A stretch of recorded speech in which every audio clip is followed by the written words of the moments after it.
नमस्कार, मैं राघव कुमार आपका बहुत स्वागत करता हूं अपने चैनल पे। Securities and exchange board of India यानी कि सेबी की एक एनालिसिस से ये पता चला है कि retail traders equity derivatives trading में अक्सर नुकसान उठाते हैं।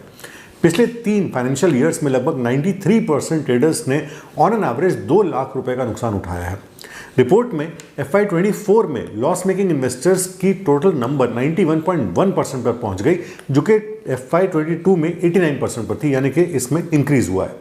बड़े फाइनेंशियल रेगुलेटर्स जैसे कि रिजर्व बैंक ऑफ इंडिया ने डेरिवेटिव्स मार्केट के हाई रिस्क के बारे में इन्वेस्टर्स को कई बार वार्निंग भी दी है। इस रिपोर्ट में एक मेन कंसर्न का पॉइंट है कि लगातार लॉस के बावजूद भी 75% से ज्यादा लॉस मेकिंग ट्रेडर्स FNO में ट्रेडिंग कंटिन्यू करते हैं।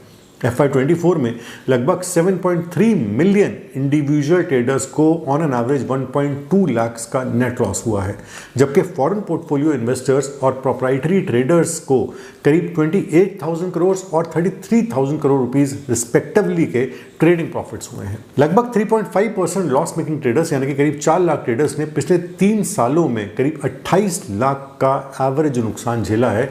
ये टॉप 3.5% लॉस मेकिंग ट्रेडर्स हैं। केवल 7.2% इंडिविजुअल FNO ट्रेडर्स ने 3 सालों में प्रॉफिट कमाया है।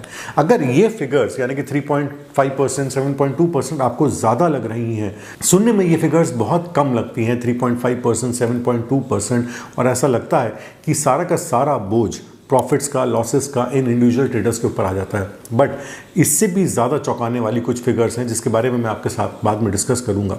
इस वीडियो में कुछ ऐसी इन्फॉर्मेशन, कुछ ऐसे डेटा को हम डिस्कस करेंगे जो कि ऑलरेडी इंटरनेट पे पब्लिश्ड है, कई जगह इनके बारे में बातें होती हैं, और वहीं से मल्टी बैगर इन्वेस्टिंग का पूरा कॉन्सेप्ट किस तरीके से सेंटर स्टेज पकड़ता है, किस तरीके से इसकी इंपॉर्टेंस बढ़ती है, इस बारे में हम डिस्कस करेंगे। स्टॉक मार्केट में अगर देखा जाए तो मल्टी बैगर इन्वेस्टिंग से अलग कुछ भी नहीं है। अगर हम ट्रेडिंग इन्वेस्टिंग को कंपेयर करें तो डेफिनेटली ट्रेडिंग एक जीरो सम गेम है, बट इन्वेस्टिंग एक जीरो सम गेम नहीं है। इन्वेस्टिंग में हर इन्वेस्टर प्रॉफिट्स कमा सकते हैं। किस तरीके से ये पूरा सिस्टम काम करता है और क्यों रिटेल इन्वेस्टर्स के लिए मल्टी बैगर इन्वेस्टिंग एक बहुत इंपॉर्टेंट कॉन्सेप्ट हो जाता है, यही आज की वीडियो में हमें डिस्कस करना है। सेबी की इस रिपोर्ट में एक बड़ा कंसर्न का इशू ये भी रहा है कि 75% इंडिविजुअल ट्रेडर्स की एनुअल इनकम 5 लाख रुपए से कम रही है, और इन ट्रेडर्स में 30 इयर्स से कम की एज वाले यानी कि 30 वर्ष से कम की आयु वाले लोग करीब 31% से बढ़कर 43% हो गए हैं। मल्टी बैगर स्टॉक्स क्या हैं? मल्टी बैगर स्टॉक्स वो स्टॉक्स होते हैं जो इनिशियल इन्वेस्टमेंट को कई गुना मल्टीप्लाई कर सकते हैं। एग्जांपल के लिए, अगर कोई स्टॉक आपकी इन्वेस्टमेंट को दुगना करता है तो उसे हम 2 बैगर कह सकते हैं, अगर कोई 3 गुना करता है उसे 3 बैगर कर सकते हैं, एंड सो ऑन। भारत में अक्सर उन स्टॉक्स के बारे में ज्यादा डिस्कशन होता है जो 10 गुना से ज्यादा इंक्रीज हो सकते हैं या हो चुके हैं, जिन्हें हम 10 बैगर भी कह सकते हैं। मल्टीपल बैगर यानी कि मल्टी बैगर का सिंपल सा मतलब होता है कई गुना मल्टीप्लाई करना। मल्टी बैगर स्टॉक्स के कुछ की इंडिकेटर्स भी होते हैं, कुछ उनके कैरेक्टरिस्टिक्स भी होते हैं, जैसे कि स्ट्रॉन्ग फाइनेंशियल्स। कंसिस्टेंटली रेवेन्यू और प्रॉफिट ग्रोथ दिखने वाली कंपनीज में स्टॉक प्राइस बढ़ने की उम्मीद ज़्यादा होती है। उन कंपनीज पे जिन पे डेट कम होती है वो भी ज़्यादा बेटर कंडीशन में होती है मल्टी बैगर बनने के लिए। जिन कंपनीज की ROE ज़्यादा होती है वो भी ये शो करता है कि कंपनी अपने शेयर होल्डर्स के पैसे को कितना इफेक्टिवली यूज़ कर रहे हैं। यूनिक बिजनेस मॉडल अगर किसी कंपनी का है या किसी सेक्टर में ग्रोथ बहुत ज़्यादा हो सकती है तो डेफिनेटली ऐसी कंपनीज के अंदर भी बहुत बड़ा पोटेंशियल होता है। अगर मार्केट में अपॉर्चुनिटीज़ ज़्यादा हैं, यानी कि जिस सेक्टर में, जिस इंडस्ट्री में वो कंपनी काम करती है उसमें अपॉर्चुनिटीज़ ज़्यादा है, तो वहाँ से भी बड़ी ग्रोथ पोटेंशियल वाली कंपनीज का निकलना काफ़ी ज़्यादा पॉसिबल हो जाता है। कंपनी में मैनेजमेंट किस क्वालिटी का है, कितना एक्सपीरियंस्ड है, कितना विजनरी है, ये भी बहुत ज़्यादा इंपॉर्टेंट हो जाता है। कंपनी के ग्रोथ पैटर्न की एनालिसिस से हमें काफ़ी अंदाजे मिलते हैं कि कौन सी कंपनी आगे चल के मल्टी बैगर बन सकती है, और इन्हीं सब बातों का ध्यान हमें रखना चाहिए जब भी हम किसी भी कंपनी के ग्रोथ पोटेंशियल को एनालाइज करते हैं। जब भी हम हिस्टोरिकली बात करेंगे यानी कि रिट्रोस्पेक्टिवली बात करेंगे कि कोई कंपनी कितनी बड़ी मल्टी बैगर बनी थी, उससे हमें कुछ इनसाइट्स ज़रूर मिलती हैं, बट असली चैलेंज होता है रियल टाइम मार्केट्स में किसी भी कंपनी को सिलेक्ट करना और किसी भी कंपनी के बारे में ये सोचना, ये एनालिसिस कर पाना कि क्या ये आगे चल के मल्टी बैगर बन सकती है। अगर आप रियल टाइम मार्केट्स में ये समझना चाहते हैं, सीखना चाहते हैं कि कैसे पोटेंशियली मल्टी बैगर स्टॉक्स को आइडेंटिफाई किया जाता है, किस तरीके से इन स्टॉक्स की एनालिसिस की जाती है, तो मेरी मल्टी बैगर वर्कशॉप को आप ज्वाइन कर सकते हैं, जिसका लिंक नीचे डिस्क्रिप्शन में है। वापस आते हैं मल्टी बैगर स्टॉक्स पे, तो ऐसी कंपनीज को सर्च करने के लिए ग्रोथ पोटेंशियल का ध्यान रखना सबसे ज्यादा इंपॉर्टेंट है, क्योंकि कंपनी का स्टॉक तभी बढ़ेगा जब कंपनी ग्रो करेगी। मार्केट ट्रेंड्स और सेक्टर एनालिसिस कुछ सेक्टर्स जैसे कि फिनटेक, रिन्यूएबल एनर्जी और ई कॉमर्स में इंडिया में पिछले कुछ सालों में हमें एक्सप्लोसिव ग्रोथ देखने के लिए मिली है। कुछ एग्जांपल्स मैंने भी अपने पर्सनल पोर्टफोलियो के आपके साथ डिस्कस किए हैं, जैसे कि वेबसॉल एनर्जी। वेबसॉल में पिछले 2 सालों में करीब 15 गुना की ग्रोथ हमें देखने के लिए मिली है, जो कि एक एक्सप्लोसिव ग्रोथ है। अब अगर 2 साल पहले के वेबसॉल के डेटा को देखा जाए तो ना तो इनकी आरओई कुछ थी, ना इनकी आरओसी कुछ थी, ना ही कोई रेवेन्यू जनरेट होते, और कंपनी की फैक्ट्रीज बंद पड़ी थी क्योंकि कंपनी रेनोवेशन और एक्सपेंशन कर रही थी। यानी कि मल्टीबैगर के जितने भी लिखे हुए कॉन्सेप्ट्स हैं वो सारे फेल हो चुके थे। कोई भी कॉन्सेप्ट ऐसा नहीं था जो इस कंपनी पे सही बैठता हो सिवाय एक के, and that was the growth potential in the sector. इस सेक्टर में, सोलर सेक्टर में ग्रोथ पोटेंशियल बहुत ज़्यादा था और कंपनी अपने आप को एक्सपैंड करना चाह रही थी, कंपनी अपने आप को रेनोवेट करना चाह रही थी, नई टेक्नोलॉजी के साथ काम करना चाह रही थी। बट जब मैंने इसके बारे में वीडियोस बनाए थे, मैंने बहुत से कमेंट्स इस तरह के देखे थे जिसमें लिखा था कि कंपनी का कोई रेवेन्यू नहीं है, कंपनी लॉस में है और ऐसी बकवास कंपनी क्यों सिलेक्ट करी, आपकी एनालिसिस बिल्कुल बेकार हो चुकी है, आपको एनालिसिस करनी नहीं आती, आपको एनालिसिस बंद कर देनी चाहिए, वगैरह वगैरह। इससे साफ पता चलता है कि हम ना तो वीडियोस को ध्यान से देखते हैं, ना ही उसमें कहीं भी बात को ध्यान से सुनते हैं, और ना ही किसी कंपनी पे हमें फोकस होता है। सिर्फ कुछ पैरामीटर्स, कुछ फिगर्स हमारे सामने आई, हमने देखा प्लस है, माइनस है, किस तरीके से, और हम एक बिल्कुल मैथमेटिकल वे में मल्टीबैगर स्टॉक्स को सिलेक्ट करने चल देते हैं। क्या ये तरीका सही है? अगर ये तरीका सही होता तो वेबसॉल कैसे इतनी बड़ी मल्टीबैगर बन सकती थी? ये कंपनी मल्टीबैगर बनी, इसने अपने ऑपरेशन शुरू करे और आज भी ये कंपनी अपने एक्सपेंशंस को आगे बढ़ाना चाहती है।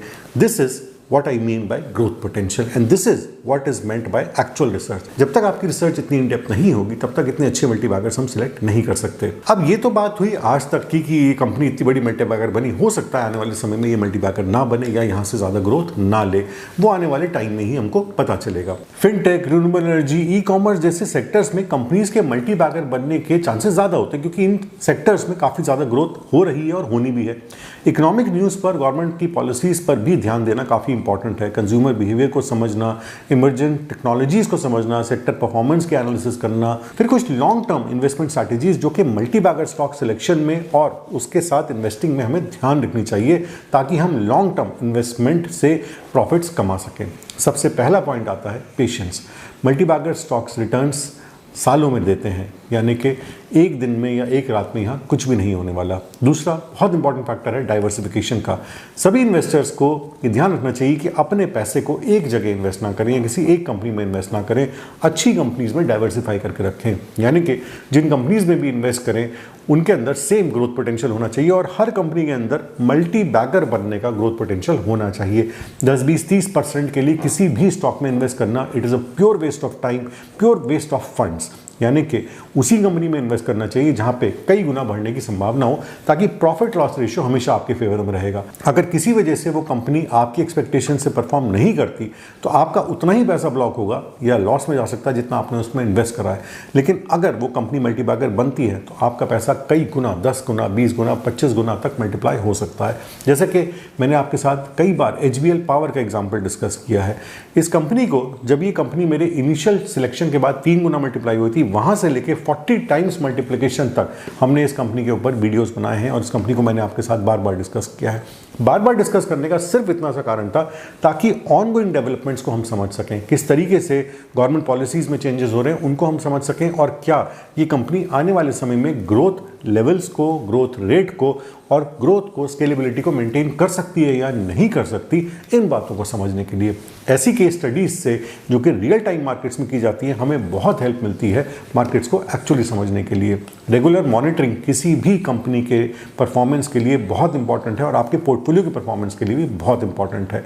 कई इन्वेस्टर्स का और एनालिस्ट का ये भी मानना है कि जो डिविडेंड्स कंपनी से दिए जाते हैं उन्हें हमें री इन्वेस्ट कर देना चाहिए। अगर हम पिछले 10-15 साल के बड़े मल्टीबैगर्स को देखें और वो मल्टीबैगर्स देखें जो कि काफ़ी पॉपुलर रहे हैं तो उसमें सबसे पहला नाम आएगा बजाज फाइनेंस का। 2011 से 2024 तक ये स्टॉक 70 रुपीज़ से 7000 रुपीज़ तक बढ़ा, यानी कि 100 टाइम्स का इसने रिटर्न दिया। नेक्स्ट आता है पेज इंडस्ट्रीज जो कि 2011 में 500 रुपीज़ था और 2024 में 41,850 तक बढ़ा। आइशर मोटर्स जो कि रॉयल एनफील्ड के पीछे कंपनी है 2009 में 200 रुपये था और उसके बाद 30,000 रुपये तक बढ़ा। अवंती फीड्स 2011 में सिर्फ 10 रुपये का था और 2021 में 600 रुपये तक बढ़ा। टाइटन जो कि एक पेनी स्टॉक हुआ करता था आज से 20-22 साल पहले, वो 3,500 रुपये तक टच कर आया। ये स्टॉक्स उन इन्वेस्टर्स के लिए सफलता की स्टोरीज बन गए जिन्होंने इन कंपनीज में लॉन्ग टर्म ग्रोथ पोटेंशियल देखा और कई सालों तक इसमें अपने इन्वेस्टमेंट को मेंटेन रखा। इसमें बहुत से और नाम हैं जिसमें इन्फोसिस, विप्रो, रिलायंस इंडस्ट्रीज, इस तरह के बहुत से नाम आएंगे जो कि पेशेंट होल्डिंग के बाद अपने इन्वेस्टर्स को अच्छे रिवॉर्ड्स दे पाए। अब वीडियो के शुरू में हमने कुछ फिगर्स डिस्कस करी थी, 7%, 3.5%, 4%, इस तरह के कुछ फिगर्स। इन दोनों पिक्चर्स को ध्यान से देखिए, एक तरफ चिंपैंजी और एक तरफ ह्यूमन। इन दोनों में 98% डीएनए सेम होता है, यानी कि सिर्फ 2% डीएनए जो ये डिसाइड करता है कि चिंपैंजी बनेगा या आदमी।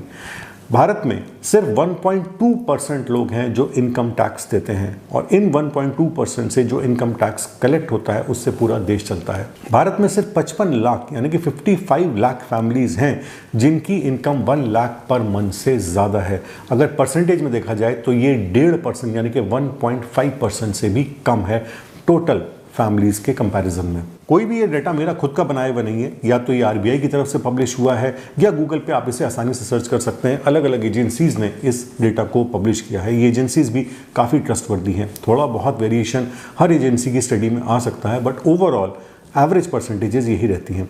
सबसे पॉपुलर, सबसे बड़े इन्वेस्टर्स के भी सक्सेस स्टोरीज के बारे में बात करें तो जब भी बात आती है वॉरेन बफेट की तो सबसे पहला नाम आता है कोका कोला, सिर्फ एक स्टॉक। जब बात आती है राकेश झुनझुनवाला जी की तो नाम आता है टाइटन का। बात आती है पीटर लिंच की तो नाम आता है डंकिन डोनट्स का। जब बात आती है विजय केडिया जी की तो नाम आता है सेरा सैनिटरी वेयर, अतुल ऑटो। यानी कि बड़े से बड़े इन्वेस्टर्स जिन्होंने हजारों लाखों करोड़ रुपए इकट्ठे करे और इस मार्केट से बनाए हैं, उनके भी सबसे बड़े सक्सेस स्टोरी सिर्फ एक या दो शेयर्स ही हैं। क्या ऐसा है कि उन्होंने सिर्फ उसी एक स्टॉक में इन्वेस्ट करा था? ऐसा बिल्कुल नहीं है, बट क्योंकि उन्होंने अपने पोर्टफोलियो को प्रॉपर्ली डाइवर्सिफाई करा था और बहुत इनिशियल स्टेजेस में इन कंपनीज के आने वाले ग्रोथ पोटेंशियल को ये समझ पाए थे और उसका अंदाजा लगा पाए थे और पेशेंटली इन स्टॉक्स को होल्ड करा था जब तक कि ये बहुत बड़े मल्टीबैगर्स नहीं बन गए। वहीं से इनकी वेल्थ में काफी बड़े एक्सप्लोजन्स हुए और इनकी वेल्थ बहुत बढ़ती चली गई। अगर कंक्लूसिव देखा जाए तो मल्टीबैगर इन्वेस्टिंग ही है जो एक रिटेल इन्वेस्टर को बाकी इन्वेस्टर से अलग कर सकती है। बट ऐसे स्टॉक्स को आइडेंटिफाई करना, इनकी रिसर्च करना इतना आसान भी नहीं है जितना हमें लगता है। और दूसरा, कम से कम 3 से 5 साल इन स्टॉक्स को हमें पेशेंटली होल्ड करना चाहिए। डाइवर्सिफिकेशन बहुत ज़्यादा इंपॉर्टेंट है और कभी भी अच्छे स्टॉक में इन्वेस्ट करने के बाद स्टॉप लॉस के चक्कर में नहीं पड़ना चाहिए। अगर आप कंफ्यूज होते हैं अपने फंड एलोकेशन को लेकर के कि स्टॉक में कितना इन्वेस्ट करें, तो उसका एक सिंपल सा तरीका आप ये लगा सकते हैं कि हर स्टॉक में आप बराबर इन्वेस्ट कर सकते हैं, क्योंकि जिस स्टॉक में भी आप इन्वेस्ट करेंगे उन सब के अंदर बढ़ने का बराबर पोटेंशियल है।